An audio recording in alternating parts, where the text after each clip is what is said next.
for a podcast about sports and current events that's worth a damn?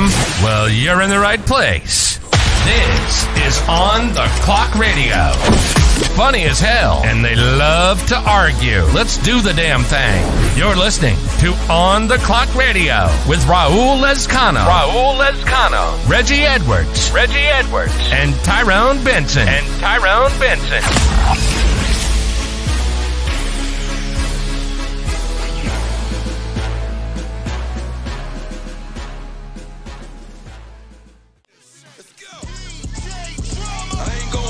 Feel like I got the world on my shoulder. Remind me of weighing up them boulders. Catch me in that all white thing, chilling at the red light, top down, and that motherfucker gorgeous. What about that raw old AP with the black face? Shit, that motherfucker blacker than some foes. You rollin' with a real. When the bitches really love me out here like that little Soldier Slim, and I know you. I ain't gonna. What's going on the clock, fans, man? It is Monday, August the 7th. And me and Tyrone, the boy from the Bay, we are rolling here this beautiful Monday in Tampa, Florida, man. George and Reggie, they are chasing bags right now. They just don't get up as early as me and Tyrone do, but that's all good, man. We're going to wait for the next one of them to show up. But look, man, we got a lot to talk about, man. We got two more teams that flew over and went to the Big 12 now. We got coaches hating on it. We got people criticizing Deion Sanders. We got a two-fighter-loving weekend. We had Tim Anderson and Jose Ramirez boxing out on the second base mound, which that was hilarious. And then we got Jake Paul and Nate Diaz fighting. We got a comment about that fight. So don't go nowhere, man. It's Jeezy. Snowfall. What you got to do? I ain't going to hold you. Let's get it, man. Let's go now. Oh! Nigga came through and all black motherfucker thought I played for the Raiders. Talking to a street nigga, yeah, turn real estate mogul. Ain't no telling what I paid for the makers. All about that paper. Never been no hating in my nature. Don't make me Louis V. Suitcase. Make a nigga cry. Got so much What's up, man? My guy Tyrone. Ain't nothing wrong with little Jeezy on a Monday, bro. What's going on? Ain't never nothing wrong with Jeezy on a Monday. Oh, never, bro. I mean, that beat came in beautifully. Ba-bum, ba-bum, ba-bum. I ain't gonna hold you. So what's good, man? Got my trunk rattling on that one. Yeah, man, I ain't gonna lie to you. I'm gonna have to play this one all day today. I ain't gonna lie to you. I'm gonna have to put that on all day today. So what's good with you, man? How was your weekend, man? Man, first time been off all weekend in 3 weeks. So it's been just chilling. Got a lot of stuff done yesterday. Right. Or yesterday and Saturday. And just really yesterday just went to a baby shower and I sat at home with the boys all day. I haven't been to a baby shower in a minute, man. Man, it's Will's worthless. I ain't gonna lie. You just there for more support, huh? I was just there for the food. Yeah. And it was one of our old classmates' baby shower, so and we always hang out with him and his family. So we're for like you said, moral support. Did they do a gender reveal at the baby shower? Or they did it already. No, they did it already. Come on, man. We old people, man. Yeah, I ain't got time not to know. Yeah, he 42. We ain't out there popping no balloons at the beach and shit. Or throwing I saw a dude throw a basketball and they didn't even hit the rim; it just fell on the ground. Yeah, so I mean, come on, we ain't got time for that. Just we go to the ultrasound. What we got? Yeah, what we looking at right now? So yeah, cause like my old lady, she wanted to do a gender reveal for Zane, and I was like, oh, fuck that. You see his penis right there. We all know what's coming is right here. Right. Jeez, that's funny, man. The lady in the ultrasound was like, how you know that? I was like, I got 4 other kids. So I'm pretty professional with this. That's funny, man. That's funny. No, I didn't do nothing this weekend, man. It was, I guess the calm before the storm because school starts this week, this Thursday here in Tampa. I got to get the kids ready for school, and I planned my route. I did do that. I did a test drive, dry run of how my route's going to be from the house to the first school, to the next school, to me going to work. And it's all going to be perfect. I've already planned out my route, so it should be okay. Should be all right. Lucky for me, I got 2 to drive, so I ain't got to worry about that. They both work.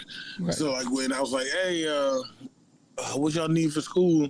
My son goes, I need another pair of cleats. I'm like, you already got 2 pairs. How many more you need? Right. You need a black pair. I was like, all right, I'll buy those. So I bought him cleats. He said you need no clothes or nothing. Then my daughter, she started working, and she bought her own school clothes. And then I took her Friday to get some shoes, and that was it. My 8-year-old, she already had a bunch of pair of shoes, so she was good. Right. So it feels good not to spend money on school stuff. You know? I agree with you. These kids, they have their own money. I'm like, cool. Yeah, go do your own thing. I can't wait till Jordan gets a job and he can do it, and Jaden too. The only one that I'm going to keep buying stuff for is Jada. It's the only one I'm going to buy.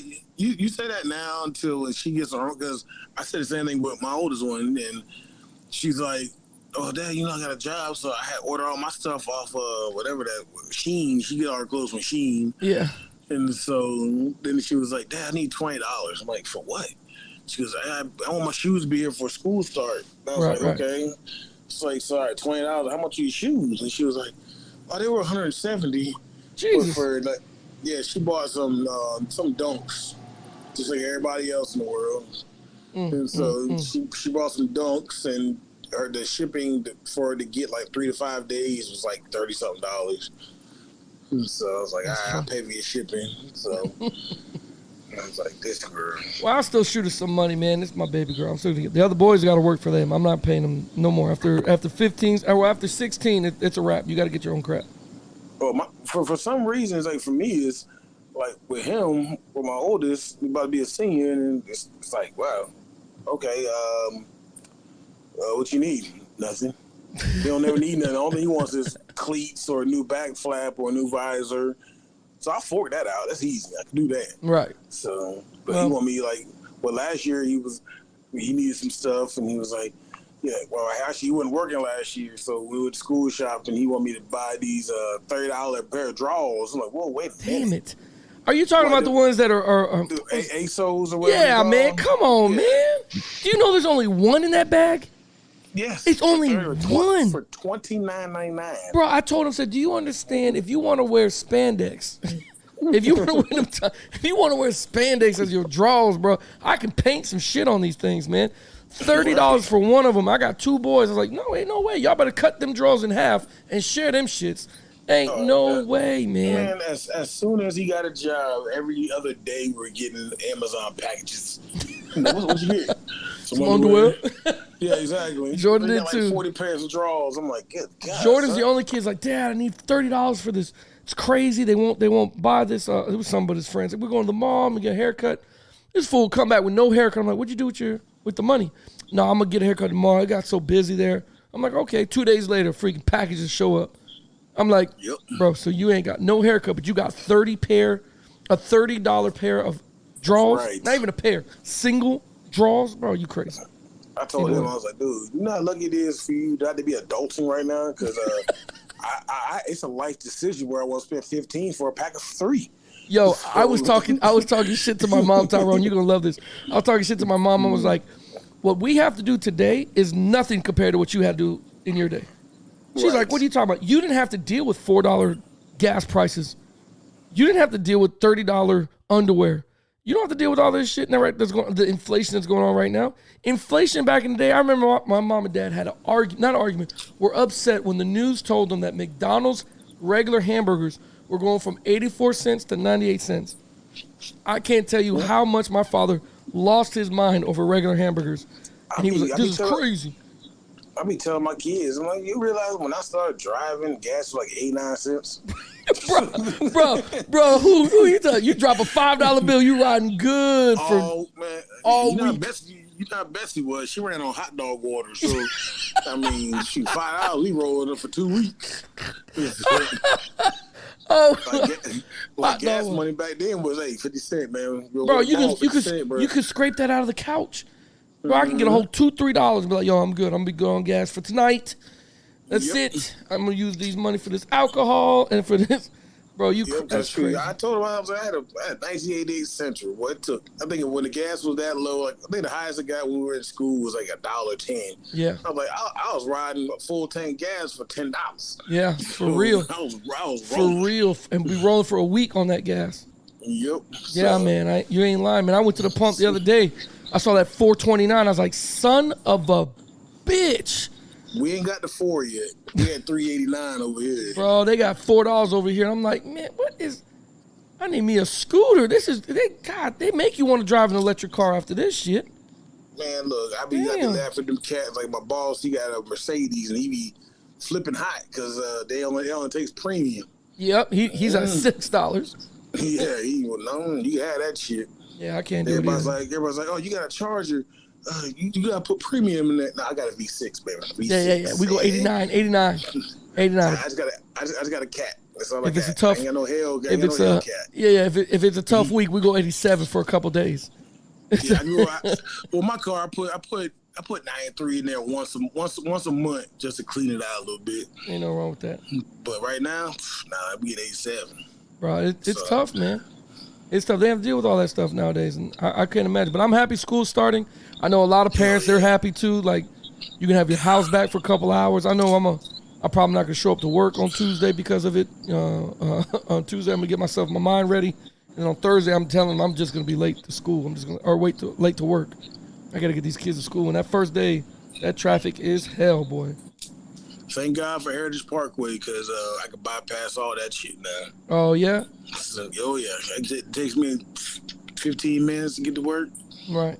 School started, trying to get down Emerson to get on Mitten, and you got Central, Meadow Lane, all them schools right there. Like, God, it takes me an hour to get to work. But they opened up Heritage Parkway.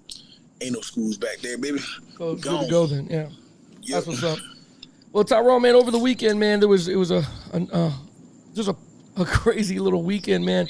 I don't know if you got a chance to see it, man. I went ahead and saw Jake Paul and Nate Diaz fight. I don't know if you got the chance to see it. Did you see it? Of course not. Why? Because the fights are rigged. What do you mean the fights are rigged? What do you mean? You think the fights are rigged? Come on, man.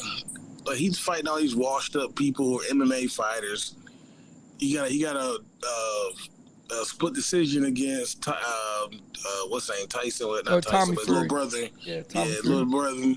He's a boxer. So I don't think the fights are rigged. So I don't think it's rigged. What I do think is, I do think he does get some bums to fight him. I do. Yeah. I don't. Everybody's, and again, the MMA guys never made this much money before, so they're gonna jump at the chance to fight somebody for 20 million, 15 million, or whatever it is. I think like the highest paid Nate Diaz fight was ever got was like $84,000. I don't think it was that much. Yeah, but I mean, if you look at Nate Diaz when he fought for the UFC, look at Nate Diaz when he fought box. He didn't train for this damn fight. No, you saw his body, like his whole gut and shit. He was fighting. I seen the way, and I'm like, this man ain't even trained for this fight. Nah, and he trolled him the whole fight too. Yeah, so I don't know. I just, when I seen him step in the ring with a real boxer that's like in his prime, he's calling out Canelo now. Now, after the press conference, after the fight, he's at the press conference calling out Canelo, that he wants to fight Canelo. But again, Canelo has reached his age limit. Canelo is right. You know what I mean? Like, Canelo is no longer up there. I don't know how much Jake weighed. I didn't get to see the weigh-in. I don't know how much they weigh. I don't think he can fight anybody that's under welterweight. Well, I think he's like middleweight, right? I don't think he's middleweight. Either way, man, I just don't see. He keeps fighting UFC guy, but these guys are trying to get the payday. Ain't nobody had like $12 million waiting for them, pay-per-view and all that stuff, man. This guy he's capitalizing on that shit, man. Yeah, and everybody knew that Diaz was gonna lose. I mean, he's a ground and pound fighter in the UFC. He wasn't a stand-up guy. Well, Diaz said at the post, we're not fighting, is what we're not doing. He said, these are boxing competitions that I'm not a boxer. Now, when he gets into the octagon, I'm going to fuck him up. That's what he said. Right. I'm going to fuck him up. You know how great it would be to see Jake Paul get choked out or, not because I don't like Jake Paul. I think Jake Paul's, he's doing amazing things, but it's just, he been talking a lot of shit, man. Like, come on. Like, he been talking a lot of shit. And Nate Diaz put him in a guillotine in the middle of the fight. And I was like, oh, here it comes. Nate Diaz going to snap. He's just going to lose his shit. And he ended up doing it. He just let him go.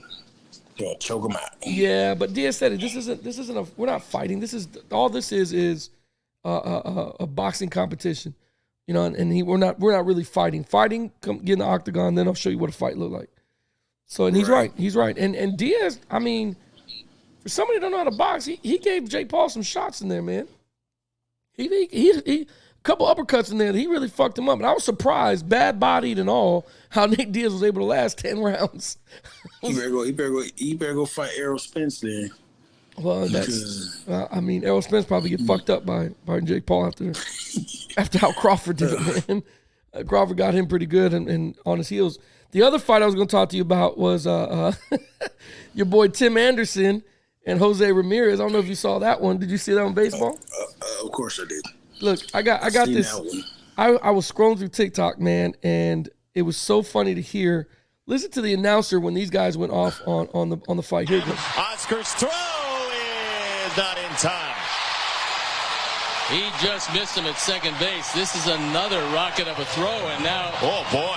Now oh, my goodness. Here come the benches. Off we go.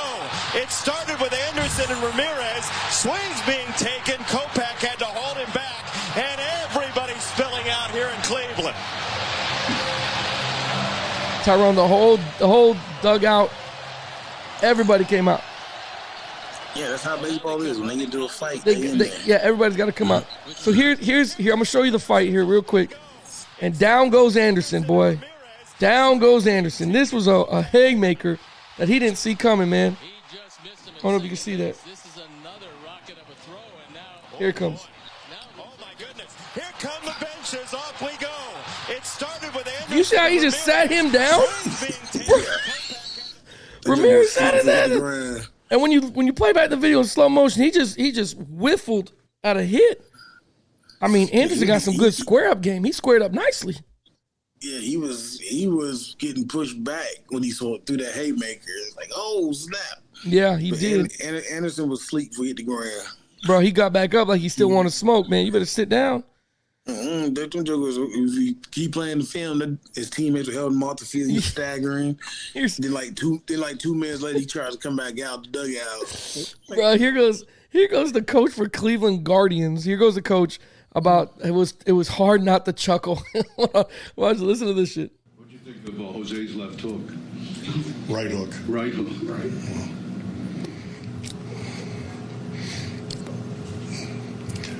You know, it's not funny, but when I came in, I'm listening to Hammy, it's hard not to chuckle. I mean, but you know, again, it's not funny, but.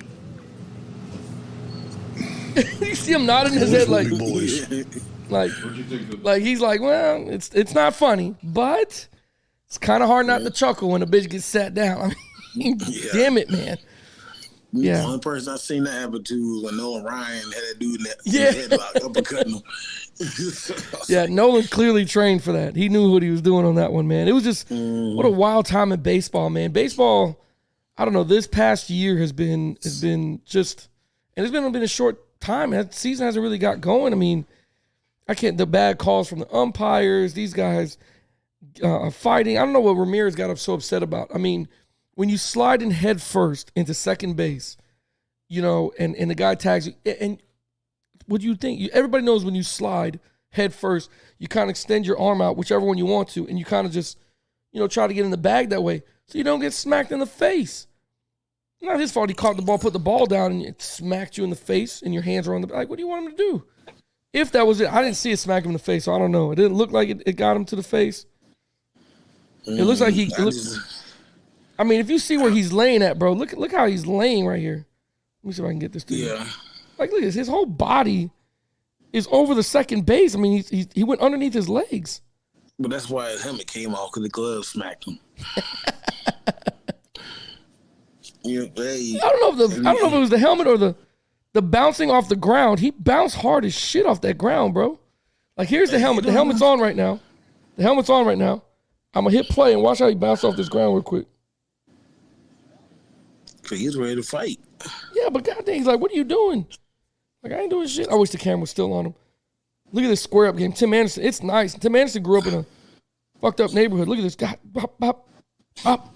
Boom, sat his ass down. God. Oh, they clear the benches. Everybody came out.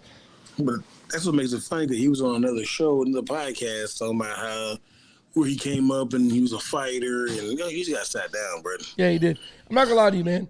That was probably a better right hook than I saw Nate Diaz throw. That was probably a better hook than Jake Paul and Nate Diaz, because that shit was hilarious. I couldn't believe it, man. I mean, he put him to sleep, because them legs, they didn't try to bend. He ain't never been stunned like that. He just fell right on his ass. Boy. Yeah, it kissed him right on the chin. He went right down. I mean, I don't know, man. Baseball's been funny all year long with the umpires and how it's going, how fast it's going with the pitch count and stuff, man. So it's pretty hilarious to see all this stuff. The other news is, man, and this is like a twofer a little bit, is one, you got teams that are leaving, going to the Big 12, which was Oregon and Washington. They're leaving. They're out now. And you're getting a little criticism from Deion Sanders. People are criticizing Deion about leaving and taking Colorado, doing the same thing. Now, they will be in the same division they're in this year, and it doesn't apply till next year is when they leave. So this year they're still in the same division. So, yeah, and I think it's just an awesome business move on Deion's part. Here's Deion in his press conference when they're talking about it, about the criticism that he gets. And here's what he has to say. Look at me. What about me would make you think that I care about your opinion of me? Your opinion of me is not the opinion that I have of myself. You ain't make me, so you can't break me. You didn't build me, so you can't kill me. You know what? God established me, so you ain't nothing you can do to me. I've been dealing with this foolishness since Pee Wee football, man. I've been him. I've been a difference maker, a game changer. I've been that guy. So what will change now that I'm coaching? Not a darn thing. I'm not even playing the game, and you got an opinion of me. I'm not even on the field. But I'm pretty sure I get every darn coach I'm playing against, head coaches, and anything you want to do. But I love it, but I don't care. And I wish the world thought like that. Youngsters, if you're out there right now, do not give a darn what opinions people have of you, long as that opinion is not consistent of that of yourself. You be you. I'm not planning to make you feel good about me. I already feel good about me. I'm good. It's a message for the youngsters out there and the old school, not old food. Yeah, Deion getting some slack about taking Colorado over to the Big 12, but I mean, that's just a good business move, man. But see, but people fail to understand it has nothing to do with Deion. Colorado been trying to leave Pac-12 for a while now, and so it finally came to like it finally happened when Deion got there. But it's like, I mean, the teams are already talking about leaving the Pac-12, so it wasn't like they're putting it all on Deion. It's not him. Yeah, and that's the other thing. He's getting slack for it, but again, he handled it so well. I mean, he's been handling with his whole career about people and their opinions, and he could care less what you think of him. But it's just you're right. This was already established before he even got there that they were pursuing this. It just happened when he gets there. Okay, we're really going to make this happen. A Missouri coach who's on the other end of it gives his opinion about these teams moving and other teams moving, and here's what he has to say. This is Missouri head football coach who speaks out on a conference about going out of conference here. I thought the transfer window, I thought the portal was closed. That's just for the student athletes. The adults in the room get to do whatever they want, apparently. And it's, it's just sad that there's, my question is, did we count the costs? I'm not talking about a financial cost. I'm talking about, did we count the cost for the student athletes involved in this decision? What cost is it to those student athletes? We're talking about a football decision. They based off football, but what about softball and baseball who have to travel cross country? Do we ask about the cost to them? Do we know what the number one indicator of symptom or cause of mental health is? It's lack of rest and sleep. Traveling in those baseball, softball games, those people, they travel commercial. They get done playing at 4. They got to go to the airport. They come back. It's 3 or 4 in the morning. They got to go to class. I mean, did we ask any of them? Are we going to look back? I don't worry at all about the game. The game is going to be strong. Football is going to be fine. We'll all figure it out. But did we consider the people that we are entrusted with? Did we consider the student athlete? Because then we're asking them to go out on their own to get NIL. We didn't say we're going to revenue share. We're not saying they're getting a piece of it. So that's the thing that's bothering me right now in this whole situation is we keep trying to limit what the student athlete can do, but then we act on our own. And everybody's got their own reasons, and I'm not questioning any of those. I'm saying as a collective group, have we asked ourselves, what's it going to cost the student athletes? I saw on Twitter several student athletes talking about one of the reasons they chose their school was so that their parents didn't have to travel. They chose a local school so that they could be regionally associated so their parents could watch them play and not have to travel. Did we ask them if they wanted to travel from the East Coast to the West Coast? Man, I love the game, but every game that I coach, I look up in the stands and find my family. I make sure they can play. I make sure they can be there because that's what I'm doing this for. And you're talking about volleyball, baseball, softball, track. I mean, all those other sports, man, they're not fortunate to travel like the way we do. Football be fine. Still, we count the cost of the collateral damage of everybody else. I don't know. Only time will tell, but that is my biggest, like, looking at it going 24 hours after, say, did we really think about that? So, I mean, he comes up with some good points, man. Did they really think about the other people? Whose coach is this? This is Missouri's head football coach. Okay, but say now, Colorado's 2 states over to the left of them. Did the Missouri think about all that stuff when they moved to the SEC? Probably not. Probably not. So I mean, he has nothing because Missouri's in the middle of the country. Right. And you're playing the Floridas, you're playing Georgia, you're playing the Bamas, you're playing South Carolina on the East Coast. So you have there's nothing there for discussion because y'all doing the same thing. There's 2 more states over than you are. That's it.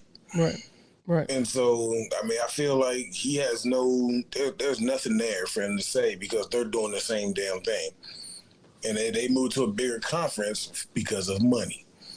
Yeah. And so, I mean, I understand if it was like a Florida school or Georgia or Bama or, just a school like if they were going to play in the SEC, yeah, that's brutal.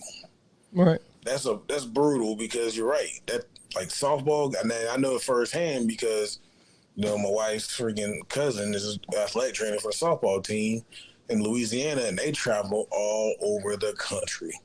Yeah.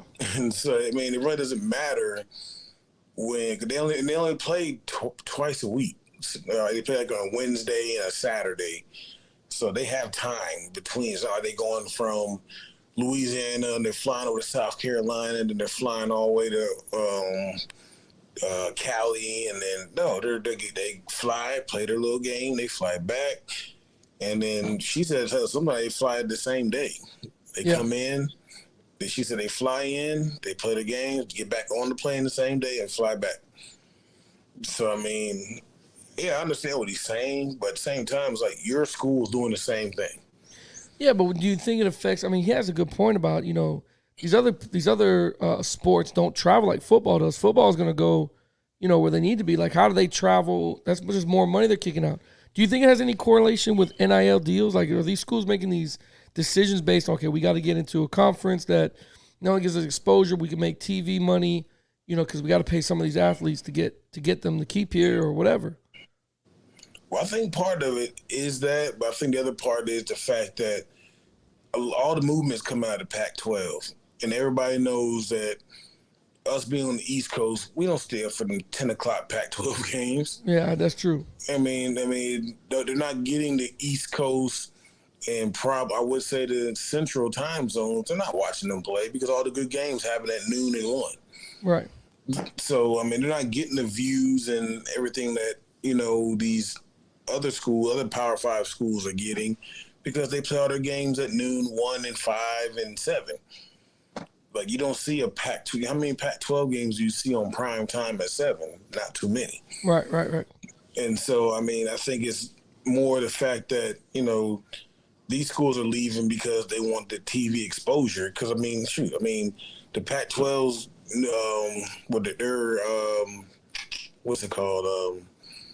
How you can watch Pac-12 games this year is through Apple TV. Right. Everybody got Apple TV. Right. I mean, I do. I'm sure you do. But, if people who don't have Apple TV, how are they going to watch? If their favorite team is USC, they can't watch USC. Yeah. So, That's true, man. It's just the cable networks and stuff. They're not shooting for the Pac-12. There's like 5 schools left after this year. Yeah. And then I'm sure they're all going to jump ship and go somewhere else too. So, but I think we said in the last podcast that me, you, and George were on, and even we've talked about it before that the Pac-12 is going to be gone. Yeah, I think it's almost out of here. Yeah. Yeah, it's gonna be gone. You know, we said that a couple seasons ago on here about it. Yep. And so I mean, I don't know. It's just there's not a lot of revenue share going on in the Pac-12 because they don't get the million views and stuff that like the Bamas and the Hurricanes and all the other schools in the East Coast or in the Central Time Zone over to the East Coast get. They don't get those views over there. So, I mean, I could agree with him if he was still in the Big 12, but he's not. They left. Yeah. To play over here on the East Coast. So, you know, I can't agree with him on that one. But like you said, with the parents and stuff, like kids chose schools. Yeah, they choose a school, but it's not like they just like Missouri's been the SEC for 4 or 5 years now. Yeah. So these kids pick Missouri, and they know they're going to go to Florida and play. They know they're going to go to Georgia and play, South Carolina or whatever. So the kids know. It's not like they're surprised by it. So, and that gives parents time. Just like if my kid chooses to go to Iowa State, I know they're in the Big 12. So I know I have to prepare myself to fly to Colorado or fly wherever he's going. Even for a home game, I got to fly. Right. But I mean, it's just the parents will adapt and adjust, just like they've always been doing. Yeah, it's not like they picked that college and they thought they were going to play everybody in that little local area. Like, you're going to have to travel. There is some traveling involved in it. This is Division I sports, so you're going to have to travel. The kids, I'm sorry, if they are athletes and they got to play on a Sunday, then you adjust their schedule. There's some kids that got to play on a Friday night. You know what I'm saying? Sometimes, and I know they got 2 days to travel and recover, but the same accommodation has to be given to the athlete. They can turn in their work a little later or whatever. Yeah, because I mean, prime example, we got like Bryce Young's parents. They still live in California, but they never missed a game because they flew cross country every Friday. Yeah, make sure they were there, and even to his family, they were still living in Hawaii. Yeah, and they were flying over to make sure they caught games until they moved to Alabama. But I mean, parents are gonna make sacrifices for their kids no matter where they go. Either they stay local or they go, they're gonna make it happen. So I agree with that. Hey, the last thing I want to talk to you about, man, is we picked we did this last time. We picked a conference that we want to see and which one's going to be tough. We haven't redid this. The last one we talked about was the AFC East. We were interested in seeing about Aaron Rodgers and what he could do with the New York Jets. After watching a couple practices, they do look pretty good. I still can't wait for Hard Knocks. I really want to see Hard Knocks of the Jets. So I think that's going to be a little eye-opener. And we talked about that, but I want to talk about other conferences and let's move on to, since we stay in the AFC, since we started the AFC East, let's just stay in the AFC. Let's go AFC North, okay? In AFC North, that's the Baltimore Ravens, Cincinnati Bengals, Cleveland Browns, and also the Pittsburgh Steelers. And to me, where do you see in this conference happening? Baltimore has loaded up a little bit more. They went and got, Odell Beckham, which, he looks pretty good out there. Cincinnati Bengals has Joe Burrow, which Joe Burrow suffered that calf injury, so we don't know how long he's going to take. So we're going to hope that they can still continue being the Bengals despite not having Joe Burrow. Cleveland Browns and the Pittsburgh Steelers, not really loaded up, but just continuing from last year. Who do you see winning this division and why? I'm going to go with the surprise. I'm going with the Pittsburgh Steelers to win this division. Really? It's something about Mike Tomlin that he can get the best out of nothing. And last year was a prime example. He had nothing. Yeah. And he still went 500. Or he was one game more 500. Yeah. And so it's just something about the way he coaches. And now you got their quarterback. He's second year in now. He was a rookie last year when he got thrown into the fire. They got a nice little receiving core. They got Najee Harris on offense. The defense is always going to be stellar.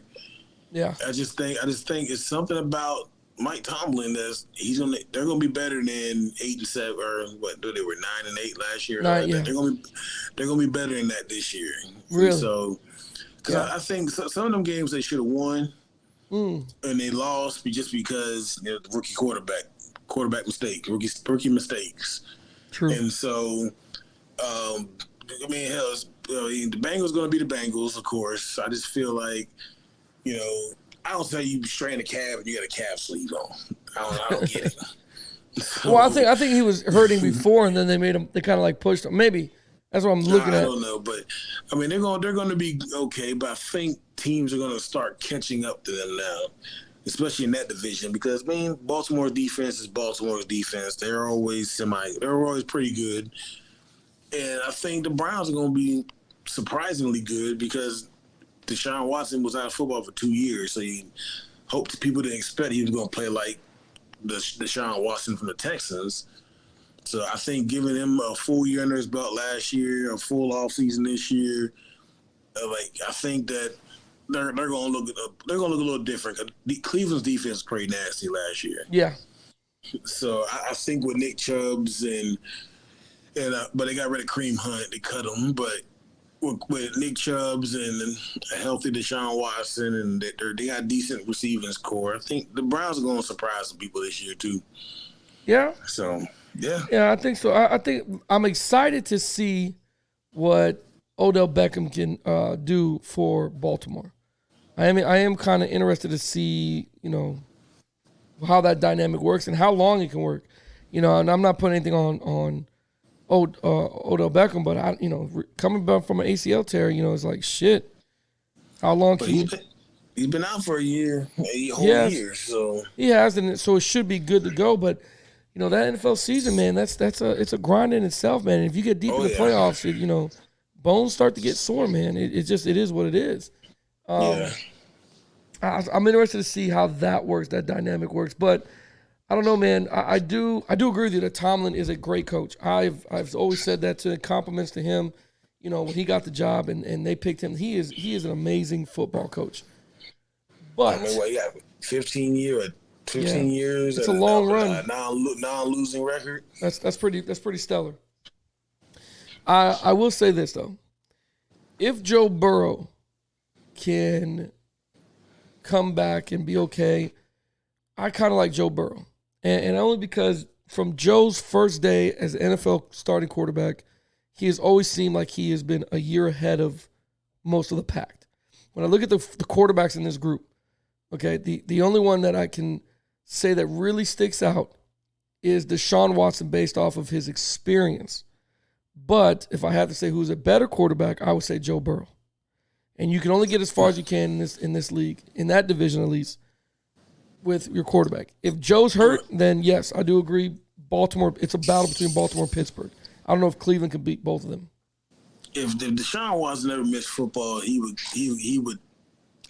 clearly be better than Joe Burrow. Oh, I agree. That's how I feel. He was lighting up in Houston with nothing. With nothing. Other than Andre Johnson. That was right. it.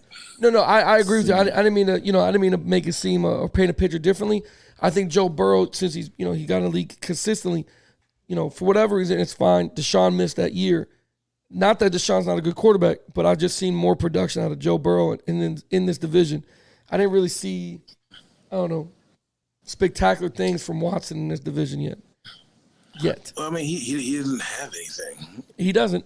He sure doesn't, man. They stripped him pretty good. He has y'all washed up Jarvis Landry. Or he left. No, Jarvis Landry's somewhere Jarvis else. Landry's gone. Yeah. I don't even think he got picked up. He's still a free agent. Yeah, but I mean, he didn't have nobody last year. But I mean, give him that 1 year back, full season, and then give him a full off season back and training camp, mini camp, OTAs. It's gonna be a new Deshaun. It's gonna be a Deshaun Watson of old. And that's why I can only base off of last year because I only saw what I could see. I'm hoping with a full off season and a full, time with his team now he can show us, okay, this is the work I've been putting in. But until somebody beats old cool Joe, I don't know, man. It's going to be, I think he's the king of that division for right now. You know what I'm saying? Oh, yeah. I mean, I agree. I just think I think the Steelers are going to upset them. Yeah. I hope so. I just think they have a lot. They had a good draft, and then I can't remember who their quarterback is. It's on the tip of my tongue. But I think if he comes out and has a good freaking showing, I think they'll be fine. You're asking who's the quarterback for the Steelers? Yeah. It's that kid from the University of Pittsburgh. What's his name? Right. Chase Pickett. Chase. Yeah, Pickett, man. Kenny Pickett, I think. Kenny Pickett. Something like that. It's Chase or something. No, it's number 8. Chase was our kicker, yeah. That's right. Yeah, it was Kenny Pickett. You guys did acquire who's still on the roster, which is amazing, is Mason Rudolph. I'm still so surprised you guys kept him, but after getting smacked in the face with helmet. Who's you guys? No, man. I'm sorry, my team. I know that's not your team, but you're in support of them, so. I'm interested to see how it goes, man. And like you said, it can flip from anywhere. You know what I'm saying? But look, man, that's all the real time that we got, man. It was a short one today. We're going to see some more. The guys will be back with us. I'm still trying to get coaches and their timing. Some of these coaches don't get up this early to do these kind of things, but we'll get one, and we'll probably have a special one this week with one of the high school coaches here in Tampa, Florida. And I'd love to get Mike on here and talk to Mike a little bit too and see how he's been doing, man. Well, with the direction of the program. I'll hit him up. You hit him up, I hit him up. Yeah. I also want to give a shout-out to one of our coaches, man, that we went to high school with. Unfortunately, he passed away August 3rd. We were notified yesterday, 2 days ago, that he had passed away. I want to give shout-outs to Greg McGrew. We were able to play football for him over at Palm Bay High School, winning a championship with him. Great coach, great mentor. I remember all the jokes he used to have, keep us laughing, positivity. I was thinking about Coach McGrew today because my first time starting at linebacker our sophomore year, he goes, "Hey, listen, I don't expect you to be great." He goes, "You might get your ass kicked. I expect you to get your ass kicked tonight. But just get your ass kicked at 100 miles an hour, okay? 100%. It's like, what the hell is that supposed to mean? Like, yeah. If I'm going to get my ass kicked, I got to lose at 100 miles an hour. So, Coach McGrew gave my dad his start for high school. My dad been coaching high school football for 25, 26 years now. Yeah. And they all started with Coach McGrew when he was head coach at Palm Bay High. So, yeah. So it's big ups to Coach McGrew, and the McGrew family, and whenever they got their little thing, I know they gotta have something for him, for everybody. I hope so, man. He was there. He was everybody's coach. He was, man, and he was. Out of all the coaches that we had on the staff, I mean, they were all great coaches. When you're a kid and you're getting yelled at or whatever the case was, it doesn't seem like they're all great, but each one of them played a big role in the men that we were today, that we've become, and how we coach our kids and talk to our sons and daughters, and how we approach life. Everything came from mentors like Coach McGrew. So shout outs to Coach McGrew, shout outs to Corey and Jeff and the rest of the family, the McGrew family. We love you, Coach. We'll miss you, and I know one day we'll all be reunited again, where you can tell us to go 100 miles an hour while we're all in heaven. So God bless you and everybody else. If you need anything from us, hit us up on email ontheclock20@gmail.com. Hit us up on Instagram or Facebook, OTC Sports. Tyrone, I love you, bro. Take care of the family. I'll see you soon. We'll get it all together, bro. All right, sound good. All right, man.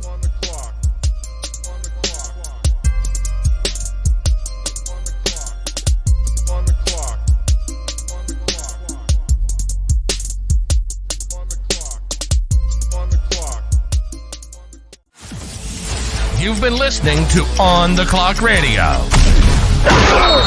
We hope you enjoyed the show. We know we had a blast. Make sure to like, rate, and review the show. And we'll be back soon. But make sure to follow us on Instagram and Facebook at On the Clock Radio. Y'all be cool.